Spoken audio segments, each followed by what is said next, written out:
Hi hello ನಮಸ್ತೆ, ನಾನು ನಿಮ್ಮ ನಂದಿನಿ ಗೌಡ ಮಲ್ನಾಡ್. ಹೇಗಿದ್ದೀರಾ? ಎಲ್ಲ ಸೂಪರ್ ಇದ್ದೀರಾ ಅಂತ ಅಂದ್ಕೊಂಡಿದ್ದೀನಿ. ನಾನು ಕೂಡ ಇಲ್ಲಿ ತುಂಬಾ ಚೆನ್ನಾಗಿದ್ದೀನಿ. ಇವತ್ತಿನ ವಿಡಿಯೋದಲ್ಲಿ ಮಲ್ನಾಡ್ ಒಂದು ಸ್ಪೆಷಲ್ ಅಡುಗೆನೇ ನಾನು ಹೇಳ್ಕೊಡ್ತೀನಿ. ಸಾಮಾನ್ಯವಾಗಿ ಇದನ್ನು ಯಾರೂ ಟ್ರೈ ಮಾಡಿರಲ್ಲ ಅಂತ ಅಂದ್ಕೊಂಡಿದ್ದೀನಿ. ನಾನು ಟ್ರೈ ಮಾಡಿದೆ, ಸಖತ್ತಾಗಿ ಬಂತು, ತುಂಬ ಚೆನ್ನಾಗಿ ಬಂತು, ಟೇಸ್ಟಿಯಾಗಿತ್ತು. ನಮ್ಮ ಮನೇಲಿ ಮಕ್ಕಳಿಗಂತೂ ತುಂಬಾ ಇಷ್ಟ ಆಯಿತು. ಎಲ್ಲರೂ ಇಷ್ಟಪಡುವಂತಹ ಅಡುಗೆ ಇದು. ಮಲ್ನಾಡಲ್ಲಿ ಈಗ ಗೊತ್ತಿರ್ಬೋದು ನಿಮಗೆಲ್ಲವ, ತುಂಬಾ ಕಳಲೆ ಸಿಗುತ್ತೆ. ಕಳಲೆ ಸಾಂಬಾರು, ಕಳಲೆ ಹುರುಕ್ಲು, ಈ ರೀತಿ ಎಲ್ಲ ಮಾಡ್ಕೊಂಡು ತಿಂತಾ ಇರ್ತಾರೆ. ಬಟ್ ಈ ರೀತಿಯಾಗಿ ಡಿಫ್ರೆಂಟಾಗಿ ಯಾರೂ ಮಾಡಿರಲ್ಲ ಅಂತ ಅಂದ್ಕೊಂಡಿದ್ದೀನಿ. ನಾನಿವತ್ತು ಟ್ರೈ ಮಾಡಿದೆ, ಸಖತ್ ಚೆನ್ನಾಗಿ ಬಂದಿದೆ, ತುಂಬ ಟೇಸ್ಟ್ ಕೂಡ ಅನ್ನಿಸ್ತು. ಒಂದು ಸರಿ ಮಾಡಿದ್ದಕ್ಕೆ ನಮ್ಮ ಮಕ್ಕಳು ಹೇಳ್ತಾಯಿದ್ರು, ಅಮ್ಮ ಆವಾಗವಾಗ ಮಾಡಿಕೊಡೆ, ತುಂಬ ಚೆನ್ನಾಗಿದೆ ಕಣೆ ತಿನ್ನೋದಕ್ಕೆ ಅಂತ ಹೇಳಿಬಿಟ್ಟು. ಹಾಗಾಗಿ ನಾನು ಇವಾಗ ಈ ಅಡುಗೆನ ಪದೇ ಪದೇ ಮಾಡೋದಕ್ಕೆ ಸ್ಟಾರ್ಟ್ ಮಾಡ್ಕೊಂಡಿದ್ದೀನಿ. ಕಳಲೆ ತಂದರು ಅಂದರೆ ಸ್ವಲ್ಪ ಅದಕ್ಕಾಗಿ ಎತ್ತಿಟ್ಕೊಂಡು ಮಾಡ್ತೀನಿ. ತುಂಬಾ ಚೆನ್ನಾಗಿರುತ್ತೆ, ಟೇಸ್ಟಿಯಾಗಿರುತ್ತೆ. ನಾನಿವಾಗ ಅದಕ್ಕೆ ಎಲ್ಲ ಮಸಾಲ ಎಲ್ಲ ರೆಡಿ ಮಾಡ್ಕೊಳ್ತಾ ಇದ್ದೀನಿ. ನೀವು ಕೂಡ ಒಮ್ಮೆ ಟ್ರೈ ಮಾಡಿ. ಕಳಲೆ ಸಿಕ್ಕಿದ್ರೆ ಖಂಡಿತ ಈ ರೀತಿ ಮಾಡೋದನ್ನು ಬಿಡಬೇಡಿ, ಸಖತ್ತು ಚೆನ್ನಾಗಾಗುತ್ತೆ. ಯಾಕೆ ಅಂದರೆ ನಾನು ಮಾಡಿ ಟೇಸ್ಟ್ ನೋಡಿದ್ದೀನಲ್ಲ, ಹಾಗಾಗಿ ಇವಾಗ ನಾನು ಸ್ವಲ್ಪ ಬೆಳ್ಳುಳ್ಳಿ ಹಾಕ್ಕೊಂಡೆ, ಅದ್ರ ಜೊತೆಗೆ ಸ್ವಲ್ಪ ಶುಂಠಿ ಕೂಡ ಹಾಕ್ಕೊಂಡೆ, ಒಂದೆರಡು ಕಾಳುಮೆಣಸು, ಹೆಚ್ಚಿಗೆ ಬೇಡ, ನೀವು ಎಷ್ಟು ಮಾಡ್ತೀರಾ ಅದ್ರ ಜೊತೆಗೆ ನೋಡಿಬಿಟ್ಟು ಹಾಕ್ಕೊಳ್ಳಿ. ಅದ್ರ ಜೊತೆಗೆ ಸ್ವಲ್ಪ ಜೀರಿಗೆ ಹಾಕ್ಕೊಂಡೆ, ಏಕೆಂದರೆ ಕಳಲೆ ಹೀಟ್ ಇರುತ್ತೆ, ಹಾಗಾಗಿ ತಂಪಿಗಾಗಿ ನಾವು ಜೀರಿಗೆನ ಉಪಯೋಗಿಸಲೇಬೇಕು. 4 ಜಿರಿಮೆಣಸು, ಯಾಕೆಂದರೆ ಸ್ವಲ್ಪ ಖಾರಕ್ಕೋಸ್ಕರ. ಹಾಗೆ ಸ್ವಲ್ಪ ಕರಿಬೇವಿನ ಸೊಪ್ಪು ಎಲ್ಲ ನಾನು ಮಿಕ್ಸಿಯಲ್ಲಿ ಇವಾಗ ಪೇಸ್ಟ್ ಮಾಡ್ಕೊಳ್ತೀನಿ. ತುಂಬಾ ಚೆನ್ನಾಗಾಗುತ್ತೆ ನೋಡಿ. ಇವಾಗ ನಾನು ಪೇಸ್ಟ್ ಮಾಡಿ ರೆಡಿ ಮಾಡಿ ಇಟ್ಕೊಂಡಿದ್ದೀನಿ. ಇವಾಗ ಏನು ಮಾಡ್ತೀನಿ ಅಂತ ತೋರಿಸ್ತೀನಿ. ಸ್ವಲ್ಪ ವೆಯ್ಟ್ ಮಾಡಿ, ಹಾಗೆ ವಿಡಿಯೋನ ಸ್ಕಿಪ್ ಮಾಡಬೇಡಿ, ಪೂರ್ತಿಯಾಗಿ ನೋಡಿ. ಇವಾಗ ಕರಿಬೇವನ್ನ ಚಿಕ್ಕದಾಗಿ ಹೆಚ್ಚಿಟ್ಕೋಬೇಕು. ಕೊತ್ತಂಬರಿ ಸೊಪ್ಪು ಹಾಕಿದ್ರೂ ಚೆನ್ನಾಗಾಗುತ್ತೆ, ಬಟ್ ನನಗೆ ಕರಿಬೇವನ್ನೇ ಹಾಕಬೇಕು ಅಂತ ಅನ್ನಿಸ್ತು. ಅದಕ್ಕೋಸ್ಕರ ನಾನು ಕರಿಬೇವನ್ನ ಮಾತ್ರ ಉಪಯೋಗಿಸ್ತಾ ಇದ್ದೀನಿ, ಕೊತ್ತಂಬರಿ ಸೊಪ್ಪನ್ನ ಹಾಕ್ತಾಯಿಲ್ಲ. ನನಗೆ ಚಾಕಲ್ಲಿ ಅಷ್ಟು ಚೆನ್ನಾಗಿ ಹೆಚ್ಚೋದಕ್ಕೆ ಬರಲ್ಲ. ನೀವು ನೋಡಿದ್ದೀರ, ನಾನು ಯಾವಾಗಲೂ ಒಂದು ಕಾಯಿ ತುರಿಯೋ ಮಣೆನ ಇಟ್ಕೊಳ್ತೀನಿ. ಅದರಲ್ಲೇ ಸಾಮಾನ್ಯವಾಗಿ ನಾನು ಎಲ್ಲ ತರಕಾರಿಗಳನ್ನು ಹೆಚ್ಕೊಳ್ಳೋದು. ಹಾಗಾಗಿ ಅದರಲ್ಲೇ ಹೆಚ್ಕೊಂಡೆ, ನನಗೆ ಚಾಕಲ್ಲಿ ಅಷ್ಟಾಗಿ ಬರಲಿಲ್ಲ. ಜೊತೆಗೆ ನಾನು ಯಾವಾಗಲೂ ಕತ್ತಿ ಉಪಯೋಗಿಸಿ ನಾನು ಎಲ್ಲ ತರಕಾರಿಗಳನ್ನು ಹೆಚ್ಕೊಳ್ಳೋದ್ರಿಂದ ಅದರಲ್ಲೇ ಹೆಚ್ಕೊಳ್ತೀನಿ. ಹಾಗೆ ಸ್ವಲ್ಪ ನಿಂಬೆಹಣ್ಣು ಕೂಡ ಇಟ್ಕೊಂಡಿದ್ದೀನಿ, ಯಾಕೆಂದರೆ ನಾನು ಕಳಲೆನ ಬೇಯಿಸಿ ಇಟ್ಕೊಂಡಿದ್ದೀನಿ, ಹುಳಿ ಬರೆಸಿಲ್ಲ, ಬೇಯಿಸಿ ರಸ ಚೆಲ್ಲಿ ಇಟ್ಕೊಂಡಿದ್ದೀನಿ. ಹಾಗಾಗಿ ಹುಳಿ ಬರೆಸಿದ್ರೆ ಹುಳಿ ಹಾಕೋದು ಬೇಡ, ನಾನು ಬೇಯಿಸಿ ರಸ ಚೆಲ್ಲಿರೋದ್ರಿಂದ ನಾನು ಸ್ವಲ್ಪ ಹುಳಿನ ಹಾಕ್ಕೊಳ್ತಾ ಇದ್ದೀನಿ. ಇವಾಗ ಸ್ವಲ್ಪ ಅರಿಶಿಣ ಪುಡಿ, ಸ್ವಲ್ಪ ಖಾರದ ಪುಡಿ, ಏಕೆಂದರೆ ಒಂದು 4 ಜಿರಿಮೆಣಸು ಹಾಕಿದ್ದೀವಿ, ಕಾಳುಮೆಣಸು ಹಾಕಿದ್ದೀವಿ, ಹಾಗಾಗಿ ಸ್ವಲ್ಪ ಸಾಕು.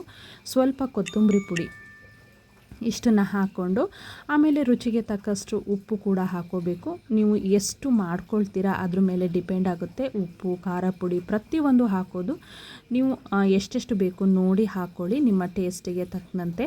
ನಾನಿವಾಗ ಅದನ್ನೆಲ್ಲ ಸ್ವಲ್ಪ ನೀರಾಗಿ ಪೇಸ್ಟ್ ಮಾಡಿಟ್ಕೊಂಡಿದ್ನಲ್ಲ, ಅದನ್ನೆಲ್ಲ ಅದಕ್ಕೆ ಮಿಕ್ಸ್ ಮಾಡಿಕೊಂಡೆ. ಮತ್ತು ನಾನು ಎಷ್ಟರ ನೀರನ್ನ ಸೇರಿಸೋದಿಲ್ಲ, ಇಷ್ಟು ಮಾತ್ರ ಹಾಕಿಬಿಟ್ಟು ಚೆನ್ನಾಗಿ ಇದನ್ನು ತಿರುಗಿಸ್ಕೊಳ್ತೀನಿ. ಅದ್ರ ಜೊತೆಗೆ ಏನು ಮಾಡ್ತೀನಿ ಅಂದರೆ ಸ್ವಲ್ಪ ಕಾರ್ನ್ಫ್ಲವರ್ ಕೂಡ ಹಾಕ್ತೀನಿ. ಕಾರ್ನ್ಫ್ಲವರ್ ಹಾಕಿದ್ರೆ ತುಂಬ ಚೆನ್ನಾಗಾಗುತ್ತೆ. ಅದಕ್ಕೋಸ್ಕರ ಎಷ್ಟು ಬೇಕೋ ಅಷ್ಟು ಹಾಕ್ಕೊಳ್ಳಿ. ನಾನು 2 ಟೇಬಲ್ ಸ್ಪೂನ್, ಅದಕ್ಕಿಂತ ಸ್ವಲ್ಪ ಜಾಸ್ತಿನೇ ಉಪಯೋಗಿಸ್ಕೊಳ್ತೀನಿ. ನಮ್ಮ ಮನೇಲಿ ಹೆಚ್ಚು ಜನ ಇರೋದ್ರಿಂದ ಎಲ್ಲರೂ ತಿನ್ನೋದಕ್ಕೆ ಇಷ್ಟಪಡ್ತಾರೆ. ಅದಕ್ಕೋಸ್ಕರ ನಾನು ಸ್ವಲ್ಪ ಜಾಸ್ತಿನೇ ಹಾಕ್ಕೊಂಡಿದ್ದೀನಿ. ಇದನ್ನು ಕ್ಲೀನಾಗಿ ಎಲ್ಲದನ್ನು ನೀಟಾಗಿ ಮಿಕ್ಸ್ ಮಾಡ್ಕೋಬೇಕು. ಮಿಕ್ಸ್ ಮಾಡಿಕೊಂಡ್ರೆ ಚೆನ್ನಾಗಾಗುತ್ತೆ. ಮಿಕ್ಸ್ ಮಾಡಿ ನೀಟಾಗಿ ಮಾಡಿಟ್ಕೊಂಡಿದ್ರೇ ಟೇಸ್ಟ್ ಆಗೋದು. ಹಾಗೆ ಯಾರೆಲ್ಲ ನನ್ನ ಯೂಟ್ಯೂಬ್ ಚಾನಲ್ನ ನೋಡ್ತಾ ಇದ್ದೀರಾ, ಲೈಕ್ ಮಾಡಿ, ಸಪೋರ್ಟ್ ಮಾಡಿ, ಸಬ್ಸ್ಕ್ರೈಬರ್ ಆಗೋದನ್ನು ಖಂಡಿತ ಮರಿಬೇಡಿ. ನೋಡಿ, ಇವಾಗ ನಾನು ಹೆಚ್ಚಿರುವಂತಹ ಕರಿಬೇವಿನ ಸೊಪ್ಪನ್ನು ಕೂಡ ಸೇರಿಸ್ತಾ ಇದ್ದೀನಿ. ಇವಾಗ ಹುಳಿ ಸ್ವಲ್ಪ ಹಾಕ್ಕೊಳ್ತೀನಿ. ಇವಾಗಲೇ ಎಲ್ಲ ಹಾಕಿ ಚೆನ್ನಾಗಿ ಮಿಕ್ಸ್ ಮಾಡಿ ಇಟ್ಕೊಂಡ್ರೆ ತುಂಬ ಚೆನ್ನಾಗಾಗುತ್ತೆ. ಅದಕ್ಕೋಸ್ಕರ ಹಾಗೆ ಹೊಸಬ್ರು ನೋಡ್ತಾ ಇದ್ದರೆ ಸಬ್ಸ್ಕ್ರೈಬರ್ ಮಾಡಿಕೊಂಡು ನನ್ನ ವಿಡಿಯೋನ ಪೂರ್ತಿಯಾಗಿ ನೋಡಿ, ಎಲ್ಲೂ ಕೂಡ ಸ್ಕಿಪ್ ಮಾಡಬೇಡಿ, ಹಾಗೆ ಶೇರ್ ಮಾಡಿ ಅಂತ ಕೇಳ್ಕೊಳ್ತಾ ಇದ್ದೀನಿ. ನಿಮಗೆ ಇಷ್ಟ ಆಗಿದ್ದರೆ, ಯಾರಿಗಾದರೂ ಈ ಅಡುಗೆ ಗೊತ್ತಿಲ್ಲ ಅನ್ನೋರಿಗೆ ಇದನ್ನು ಶೇರ್ ಮಾಡಿ, ಖಂಡಿತ ಅವರು ಟೇಸ್ಟ್ ಮಾಡಲಿ ಅನ್ನೋದು ನನ್ನ ಉದ್ದೇಶವಾಗಿರುತ್ತೆ. ನೋಡಿ, ಈ ರೀತಿ ರೆಡ್ ಕಲರು ನಮ್ಮದು ಖಾರ ಪುಡಿ ಒಂದು ಸ್ವಲ್ಪ ಕಲರ್ ಇತ್ತು, ಹಾಗಾಗಿ ಅಷ್ಟೊಂದಾಗಿ ಏನು ರೆಡ್ ಬಂದಿಲ್ಲ, ಸ್ವಲ್ಪ ರೆಡ್ ಬಂದಿದೆ. ಇವಾಗ ನೋಡಿ ನಾನು ಈ ರೀತಿ ಕಳುಲೆನ ಬೇಯಿಸಿ ಎತ್ತಿಟ್ಕೊಂಡಿರ್ತೀನಿ ಫ್ರಿಜ್ಜಲ್ಲಿ. ನನಗೆ ಯಾವಾಗ ಯಾವ ಥರ ಬೇಕೋ ಆ ರೀತಿ ಮಾಡ್ಕೊಳ್ತೀನಿ. ಪಲ್ಯಕ್ಕಾದರೆ ಸಣ್ಣದಾಗಿ ಹೆಚ್ಚಿ ಪಲ್ಯ ಮಾಡ್ಕೊಳ್ತೀನಿ, ಇಲ್ಲ ಸಾಂಬಾರ್ಗೆ ಬೇಕು ಅಂದರೆ ಅದೇ ಟೈಪಲ್ಲಿ ಹೆಚ್ಕೊಂಡು ಸಾಂಬಾರು ಮಾಡ್ಕೊಳ್ತೀನಿ. ಈ ರೀತಿ ಮಾಡೋದಕ್ಕೆ ಸ್ವಲ್ಪ ಕುಡಿ ಹತ್ತಿರ ಇದ್ದಿದ್ದೇ ತುಂಬ ಚೆನ್ನಾಗಿರುತ್ತೆ, ಯಾಕೆಂದರೆ ಅದು ಮೆತ್ತಗಿರುತ್ತೆ, ಸ್ಮೂತಾಗಿರುತ್ತೆ. ಹಾಗಾಗಿ ಇವಾಗ ನಾನು ಇದನ್ನು ರೌಂಡಾಗಿ ನನಗೆ ಎಷ್ಟು ಬೇಕೋ ಅಷ್ಟನ್ನು ಕತ್ತರಿಸಿಟ್ಕೊಳ್ತೀನಿ. ಏಕೆಂದರೆ ಅದು ಮೆತ್ತಗಿರೋದು ಮಾತ್ರ, ನಾನು ಎಲ್ಲದನ್ನೂ ಉಪಯೋಗಿಸಲ್ಲ. ಕುಡಿ ಹತ್ತಿರ ಇರೋದು ತುಂಬಾ ಚೆನ್ನಾಗಾಗುತ್ತೆ, ಟೇಸ್ಟ್ ಕೂಡ ಬರುತ್ತೆ. ಹಾಗಾಗಿ ಬೇರೆದೆಲ್ಲ ಸಾಂಬಾರಿಗೆ ಪಲ್ಯಕ್ಕೆ ಉಪಯೋಗಿಸ್ಕೊಳ್ತೀನಿ. ನಾನು ಯಾವಾಗಲೇ ಕಳುಲೆ ಸಿಕ್ಕಿದ್ರೆ ನಾನು ಜಾಸ್ತಿ ಈ ರೀತಿಯೇ ಮಾಡ್ಕೊಳ್ಳೋದು. ಕಳುಲೆನ ಬೇಯಿಸ್ಬಿಟ್ಟು ಅದರದ್ದು ರಸ ಚೆಲ್ಲಿ ಫ್ರಿಜ್ಜಲ್ಲಿ ಇಟ್ಕೊತೀನಿ. 1 ತಿಂಗಳಾದ್ರೂ ಇದು ಹಾಳಾಗಲ್ಲ. ಹಾಗಾಗಿ ಮತ್ತು ನೆನೆಗಳಲ್ಲೇ ಮಾಡ್ತಾರೆ, ನನಗೆ ಅದು ಅಷ್ಟು ಇಷ್ಟ ಆಗಲ್ಲ, ಗ್ಯಾಸ್ಟ್ರಿಕ್ ಅನಿಸುತ್ತೆ, ಹುಳಿ ಅನಿಸುತ್ತೆ, ಜಾಸ್ತಿ ದಿನ ಇಡೋದಕ್ಕೂ ಆಗೋದಿಲ್ಲ ಅದು. ಅದಕ್ಕೋಸ್ಕರ ನಾನು ಆ ರೀತಿ ಟ್ರೈ ಮಾಡೋದೇ ಇಲ್ಲ. ನಾನು ಯಾವಾಗಲೇ ಕಳಲೆ ತಂದರೂ ನಾನು ಇದೇ ರೀತಿ ಮಾಡೋದು. ನಮ್ಮ ಅತ್ತೆ ಎಲ್ಲ ಆವಾಗ ನೆನೆಗಳಲ್ಲೇ ಮಾಡ್ತಿದ್ರು. ನಮ್ಮ ಮನೇಲಿ ಇವಾಗ ಇದಕ್ಕೇ ಹೊಂದ್ಕೊಬಿಟ್ಟಿದ್ದಾರೆ. ಕೆಲವೊಂದು ಸರಿ ಬೇಕು ಅನಿಸಿದ್ರೆ ಮಾತ್ರ ನಾನು ನೆನೆಗಳನ್ನ ಮಾಡ್ತೀನಿ. ಈ ರೀತಿ ರೌಂಡಾಗಿ ಹೆಚ್ಚಿಟ್ಕೋಬೇಕು. ನಮ್ಮ ಮಗಳು ಬಂದು ಕೇಳ್ತಾ ಇದ್ಲು, ಅಮ್ಮ ಇದೇನಕ್ಕೆ ಈ ರೀತಿ ಮಾಡ್ತಾ ಇದೀಯಾ ಅಂತ. ಒಂದು ಡಿಫ್ರೆಂಟ್ ಅಡುಗೆನ ಮಾಡಿ ತೋರಿಸ್ತೀನಿ, ಹೇಗಿದೆ ಅಂತ ಹೇಳಿ ಅಂತ ಹೇಳ್ತಾ ಇದ್ದೆ. ನನಗೂ ಈ ಥರ ಒಂಥರ ಐಡಿಯಾ ಬಂತು, ಮಾಡೋಣ ಅಂತ ಹೇಳಿಬಿಟ್ಟು ನೋಡೋಣ ಹೇಗಾಗುತ್ತೆ, ಚೆನ್ನಾಗಾಗುತ್ತಾ ಇಲ್ವಾ ಅಂತ ಮಾಡಿದೆ. ಸಖತ್ತಾಗೆ ಬಂದಿತ್ತು, ಟೇಸ್ಟಿಯಾಗೆ ಬಂದಿತ್ತು, ತುಂಬಾ ಚೆನ್ನಾಗಿತ್ತು, ತಿನ್ನೋಕ್ಕಂತೂ ಸಖತ್ ಚೆನ್ನಾಗಿತ್ತು. ಈ ರೀತಿ ಯಾರು ಬೇಕಾದರೂ ಮಾಡ್ಬೋದು, ವಿಡಿಯೋ ಕೂಡ ಹಾಕಿದ್ರೆ ಅವ್ರಿಗೂ ಕೂಡ ಮಾಡ್ಕೊಂಡು ತಿಂತಾರೆ ಅನ್ನೋ ಉದ್ದೇಶಕ್ಕೋಸ್ಕರ ಈ ವಿಡಿಯೋನ ಮಾಡಿದೆ. ನಮ್ಮ ಮಲೆನಾಡು ಜನಕ್ಕೆ ಡಿಫ್ರೆಂಟ್ ಅಡುಗೆಗಳಂದರೆ ತುಂಬ ಇಷ್ಟ ಇರುತ್ತೆ. ಅದರಲ್ಲೂ ಮಲೆನಾಡಲ್ಲಿ ಸಿಗುವಂತಹ ವಸ್ತುಗಳಿಂದನೇ ಮಾಡ್ಕೊಂಡು ಅಡುಗೆ ತಿನ್ನೋದು ಅಂದರೆ ತುಂಬಾ ಇಷ್ಟ. ಇದೆಲ್ಲ ಹೆಲ್ತಿ ಫುಡ್ಡು, ಯಾವಾಗಲೂ ಸಿಗಲ್ಲ ಈ ವಸ್ತುಗಳು, ಮಳೆಗಾಲದಲ್ಲಿ ಮಾತ್ರ ಸಿಗೋದು. ಹಾಗಾಗಿ ಆ ಟೈಮಲ್ಲಿ ಸಿಕ್ಕಿದಂತಹ ಹಣ್ಣುಗಳು, ತರಕಾರಿಗಳು ಯಾವುದೇ ಆಗಲಿ ಆ ಟೈಮಲ್ಲಿ ತಿಂದುಬಿಡಬೇಕು, ಮತ್ತು ಅದು ಇನ್ನೊಂದು ಟೈಮಿಗೆ ಸಿಗೋದಿಲ್ಲ ಅನ್ನೋದು ನನ್ನ ಉದ್ದೇಶ. ಅದರಲ್ಲಿ ಯಾವ ಥರ ಅಡುಗೆ ಮಾಡ್ಬೋದು, ಇನ್ನೂ ಏನಾದರೂ ಡಿಫ್ರೆಂಟಾಗಿ ಮಾಡ್ಬೋದಾ, ಕಲಿಯೋದಕ್ಕೆ ಬೇಕಾದಷ್ಟು ಇರುತ್ತೆ ಅಲ್ವಾ. ಎಷ್ಟು ಕಲಿತ್ರೂ ನಮಗೆ ಸಾಕಾಗಲ್ಲ. ಅಡುಗೆಗಳಲ್ಲಂತೂ ಎಷ್ಟೇ ಥರದ ಅಡುಗೆಗಳನ್ನು ಕಲಿತ್ರೂ ಸಾಕಾಗಲ್ಲ. ದಿನಕ್ಕೊಂದು ಅಡುಗೆಗಳು ನೆನಪಿರುತ್ತೆ, ದಿನಕ್ಕೊಂದು ಅಡುಗೆ ಮಾಡೋಣ ಅಂತ ಅನಿಸುತ್ತೆ. ಹಾಗಾಗಿ ನಾನು ಮಾತ್ರ ಹೊಸದಾಗಿ ಏನಾದರೂ ಒಂದು ಟ್ರೈ ಮಾಡ್ತಾನೇ ಇರ್ತೀನಿ. ನೋಡಿ ಇವಾಗ ಎಲ್ಲ ರೌಂಡಾಗಿ ಕ್ಲೀನಾಗಿ ಹೆಚ್ಚಿ ಇಟ್ಕೊಂಡಿದ್ದೀನಿ. ನಾನು ನೆನೆಸಿಟ್ಟಿರೋವಂತಹ ಖಾರ ಕೂಡ ರೆಡಿಯಾಗಿದೆ. ಸಾಕು ಇಷ್ಟು ಮಾಡ್ಕೊಳ್ಳೋಣ ಅಂತ, ಇಷ್ಟಕ್ಕೆ ಮಾತ್ರ ನಾನು ಖಾರ ರೆಡಿ ಮಾಡಿ ಇಟ್ಕೊಂಡಿದ್ನಲ್ವ, ಹಾಗಾಗಿ ಅಷ್ಟನ್ನು ಮಾತ್ರ ಮಾಡ್ತಾಯಿದ್ದೀನಿ. ಇನ್ನು ಉಳಿದಿದ್ದನ್ನು ನಾನು ಫ್ರಿಜ್ಜಲ್ಲಿ ಎತ್ತಿಟ್ಕೊಳ್ತೀನಿ. ಕಳುಲೆ ಎಷ್ಟು ಫ್ರೆಶ್ ಆಗಿ ಕಾಣಿಸ್ತಾ ಇದೆ ಅಲ್ವಾ. ನೀವು ಒಂದು ಸರಿ ಈ ಥರ ಮಾಡಿ ತಂದ ತಕ್ಷಣ ಕಳುಲೆನ ಬೇಯಿಸ್ಬಿಟ್ಟು ರಸ ಚೆಲ್ಲಿ ಮಾರನೇ ದಿನ ಇದನ್ನು ಮಾಡೋಕ್ಕೆ ಇಟ್ಕೊಂಡ್ರೆ ತುಂಬಾ ಚೆನ್ನಾಗಿರುತ್ತೆ. ನಾನು ಇದಕ್ಕೇನು ಮಾಡ್ತೀನಿ, ಇವಾಗ ನೀಟಾಗಿ ಎಲ್ಲ ಖಾರನ ಹಚ್ಚಿ ಇಡ್ತೀನಿ. ನೀಟಾಗಿ ಒಂದಕ್ಕೊಂದು ಸೇರ್ಕೋಬೇಕು, ಅದರೊಳಗಡೆ ಎಲ್ಲ ಖಾರ ಚೆನ್ನಾಗಿ ಎಳ್ಕೋಬೇಕು. ಅದಕ್ಕೋಸ್ಕರ ಈ ರೀತಿ ಎಲ್ಲ ಚೆನ್ನಾಗಿ, ಇವಾಗ ಫಿಶ್ ಎಲ್ಲ ಮಾಡುವಾಗ ನಾವು ಖಾರ ಹಚ್ತೀವಲ್ವ, ಆ ಟೈಪಲ್ಲಿ ಇದಕ್ಕೆ ನೀಟಾಗಿ ಹಚ್ಕೊಂಡ್ರೆ ಚೆನ್ನಾಗಾಗುತ್ತೆ. ಕೊತ್ತಂಬರಿ ಸೊಪ್ಪು ಹಾಕಿದ್ರೂ ಚೆನ್ನಾಗಾಗುತ್ತೆ. ನಾನು ಕೊತ್ತಂಬರಿ ಸೊಪ್ಪು ಹಾಕಿದ್ರೆ ಫಿಶ್ಶು ಸ್ಮೆಲ್ ಬರುತ್ತೆ ಅನ್ನೋ ಉದ್ದೇಶಕ್ಕೋಸ್ಕರ ನಾನು ನೋಡೋಣ, ಈ ಥರನೂ ಮಾಡಿ ನೋಡೋಣ ಅಂತ ನಾನು ಈ ಥರ ಮಾಡಿದ್ದು. ಅದಕ್ಕೆ ಕೊತ್ತಂಬರಿ ಸೊಪ್ಪನ್ನೇ ಕೂಡ ನೀಟಾಗಿ ಹೆಚ್ಚಿ ಇಟ್ಕೊಂಡು ಹಾಕಿದ್ದೀನಿ. ಹಾಗೆ ಯಾರೆಲ್ಲ ನನ್ನ ಯೂಟ್ಯೂಬ್ ಚಾನಲ್ನ ನೋಡ್ತಾ ಇದ್ದೀರಾ, ಲೈಕ್ ಮಾಡಿ, ಸಪೋರ್ಟ್ ಮಾಡಿ, ಸಬ್ಸ್ಕ್ರೈಬರ್ ಆಗೋದನ್ನು ಖಂಡಿತ ಮಾಡಬೇಡಿ. ವಿಡಿಯೋನ ಪೂರ್ತಿಯಾಗಿ ನೋಡಿ, ಎಲ್ಲೂ ಸ್ಕಿಪ್ ಮಾಡಬೇಡಿ. ನಮ್ಮ ಮಲೆನಾಡು ಜನ ಯಾವ ರೀತಿ ಅಡುಗೆ ಮಾಡ್ತಾರೆ, ಟೇಸ್ಟಿ ಫುಡ್ಡು ಹೇಗೆ ಮಾಡ್ಕೊಂಡು ತಿಂತಾರೆ, ಮಲೆನಾಡು ಜನದ್ದು ಆರೋಗ್ಯ ಹೇಗಿರುತ್ತೆ ಅಂತ ನೋಡಿ. ಈ ಥರ ಫುಡ್ಗಳನ್ನು ಮಾಡ್ಕೊಂಡು ತಿನ್ನೋದ್ರಿಂದ, ಎಲ್ಲ ನ್ಯಾಚುರಲ್ ಫುಡ್ಗಳೇ ತಿನ್ನೋದ್ರಿಂದ ಅವರು ತುಂಬಾ ಆರೋಗ್ಯವಾಗಿ ಇರ್ತಾರೆ. ತುಂಬ ಚೆನ್ನಾಗಿರುತ್ತೆ ಮಲೆನಾಡಲ್ಲಿ. ಇದೊಂದೇ ಅಲ್ಲ, ಬೇಕಾದಷ್ಟು ಥರದ್ದು ತರಕಾರಿಗಳು ಅಂದರೆ ಕೆಸಿನ ಸೊಪ್ಪು, ಈ ಥರ ಕಳುಲೆ, ಅಳಬೆಗಳು ನ್ಯಾಚುರಲ್ಲಾಗಿ ಸಿಗ್ತಾ ಇರುತ್ತೆ. ಆ ಟೈಮಲ್ಲಿ ಅದನ್ನು ಉಪಯೋಗಿಸ್ಕೊಳ್ತಾರೆ, ಯಾರೂ ಕೂಡ ಬಿಡಲ್ಲ, ತುಂಬಾ ಇಷ್ಟಪಟ್ಟು ತಿಂತಾರೆ. ಹಾಗೆ ನನ್ನ ವಿಡಿಯೋನ ಯಾರಿಗಾದರೂ ನಿಮಗೆ ಇದು ಇಷ್ಟ ಆಗಿದ್ದರೆ ದಯವಿಟ್ಟು ಇದನ್ನು ಶೇರ್ ಮಾಡಿ, ಅವರು ಕೂಡ ಈ ರೀತಿ ಮಾಡಿಕೊಂಡು ತಿನ್ನಲಿ, ಅವ್ರಿಗೂ ಇದರದ ಟೇಸ್ಟ್ ಏನು ಅಂತ ಗೊತ್ತಾಗಲಿ. ನಾನು ಇದನ್ನು ಪೂರ್ತಿ ಈ ಥರ ಎಲ್ಲ ಹಚ್ಚಿ ಬೆಳಗ್ಗೆ ಇದನ್ನು ಈ ಥರ ರೆಡಿ ಮಾಡಿ ನಾನು ಫ್ರಿಜ್ಜಲ್ಲಿ ಇಟ್ಟಿರ್ತೀನಿ. ನೈಟ್ ಈ ರೀತಿ ಮತ್ತೆ ಇದನ್ನು ಹೇಗೆ ಮಾಡಬೇಕು ಅಂತ ತೋರಿಸ್ತೀನಿ.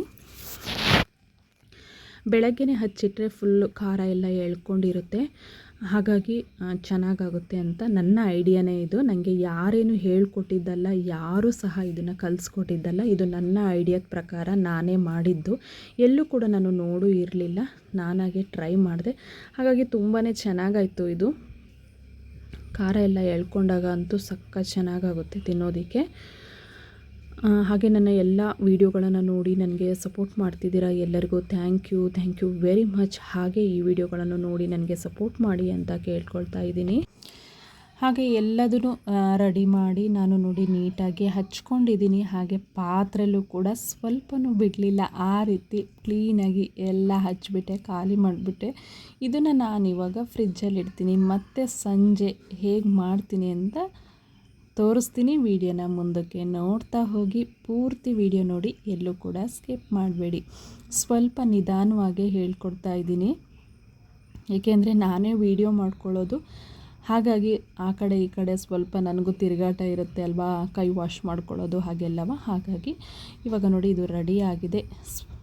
ಎಲ್ಲ ನೀರು ಥರ ಕಾಣ್ತಾ ಇದೆ ಅಲ್ವಾ. ಇವಾಗ ಇದು ರೆಡಿ ಆಗಿದೆ. ಇದನ್ನು ತೊಗೊಂಡೋಗಿ ನಾನು ಫ್ರಿಜ್ಜಲ್ಲಿ ಇಡ್ತೀನಿ. ಮತ್ತು ಸಂಜೆ ಆಗೋಯ್ತು. ಇವಾಗ ಸಂಜೆಗೆ ಯಾವ ರೀತಿ ಆಗಿದೆ ನೋಡಿ, ಎಷ್ಟು ಚೆನ್ನಾಗಿ ಬಂದಿದೆ ಅಂತ ಹೇಳ್ಬಿಟ್ಟು. ತುಂಬಾ ಚೆನ್ನಾಗಿ ಬಂದಿದೆ, ಫುಲ್ಲು ಡ್ರೈ ಆಗಿದೆ. ಹಾಗಾಗಿ ಇವಾಗ ನಾನು ದೋಸೆ ಹಂಚನ್ನು ಒಲೆ ಮೇಲೆ ಇಟ್ಕೊಂಡಿದ್ದೀನಿ. ದೋಸೆ ಹಂಚು ಅಂದರೆ ಇದು ಮಣ್ಣಿನ ಹಂಚು. ಇವಾಗ ಅದಕ್ಕೆ ಎಣ್ಣೆ ಹಾಕಿಬಿಟ್ಟು ಇದನ್ನು ಕರಿಯೋದಕ್ಕೆ ರೆಡಿ ಮಾಡ್ತಾಯಿದ್ದೀನಿ. ತವಾ ಫ್ರೈ ಮಾಡ್ತಾಯಿದ್ದೀನಿ. ತುಂಬಾ ಚೆನ್ನಾಗಿರುತ್ತೆ ತವಾ ಫ್ರೈ. ಖಾರ ಎಲ್ಲ ಹಿಡ್ಕೊಂಡಿರುತ್ತೆ ಅಲ್ವಾ. ಇವಾಗ ಫಿಶ್ ತಿಂದ ಹಾಗೆ ಇರುತ್ತೆ, ತುಂಬಾ ಚೆನ್ನಾಗಿರುತ್ತೆ. ಟೇಸ್ಟ್ ಕೂಡ ಚೆನ್ನಾಗಿರುತ್ತೆ. ಚೆನ್ನಾಗಿ ಬೇಯಿಸ್ಕೋಬೇಕು ಅಷ್ಟೇ. ತುಂಬ ಸಣ್ಣ ಉರಿಲಿ ನಿಧಾನವಾಗಿ ಬೇಯಿಸ್ಕೊಂಡ್ರೆ ಚೆನ್ನಾಗಿ ಖಾರ ಎಲ್ಲ ಹಿಡಿಯುತ್ತೆ.